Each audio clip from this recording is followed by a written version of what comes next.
I have a great fear for doing the title of this poem because my wife will correct my Latin like she did the other night. So this is called Esse quam vedere.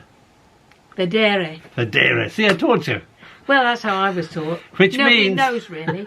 which means to be rather than to seem to be. Gerard Manley Hopkins once carved that into a tree when he was a young fella.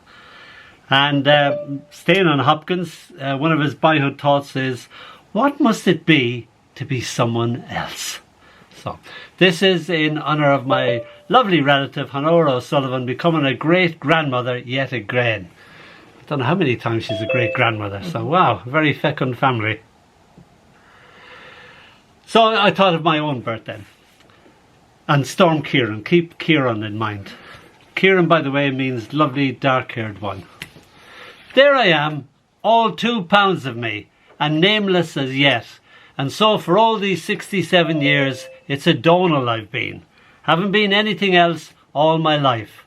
But now with Storm Kieran roaring in, I remember me mam telling me that I was due to be a Kieran. Because of my hair, black as anything, and sideburns to boot. I was obviously doing my best Elvis impersonation, and this was, after all, 1956. She said I was her own little dark-haired one. And would I have been a different man, I sometimes wonder? Would the name change the who I would have become? I often think of this alternative self, wonder how he got on in a parallel universe. But a Donall I was and have remained. So I guess I will just have to learn to live it myself. And Donall, of course, translates into the Irish, World Mighty Spear Power. A hard name to be sure to have to live up to, but I'll give it a good go. And that's what I've been doing all these years. And this is called Be Thy Own Palace, which is a John Donne quote. Be thy own palace, or the world's thy jail. Get it back now. Let's see. There it is. Be thy own palace. Seated beside her in the pew, her doll listened intently to the Saviour who emerges from the old priest's mouth, an ectoplasm of words as he manifests before her. Is there a doll heaven, she wonders. Her little mistress, however, is bored, very bored indeed, much more interested in a sunbeam genuflecting before the altar, extinguishing the priest's voice. Or the ladybird landing on a lady's foxfur is more jewelled than the jewel worn. Picking her nose as the host is held aloft, a bird perched upon the left shoulder of the crucifix, the Christ a mere cipher, how the artist fancied him.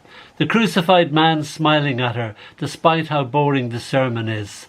Sunlight becoming colour, travelling through stained glass. Her doll nods off, falling at her feet. Shh! Father scolds both doll and daughter. Doll's head broken in 4, nothing inside but an emptiness, all her thoughts evaporated, the smile still fixed on her porcelain face, incense like death walking upon the air, the tiny tinkle of a bell. Well done. And this is called Forever Flower. She hands me a stalk. The flower's dress has fallen off. Fix it, she cries. I, by sleight of hand, fix her flower, but with a different colour. It's a different colour. The flower, I tell her, changed its dress. This flower, with its dress fallen off, I hold forever.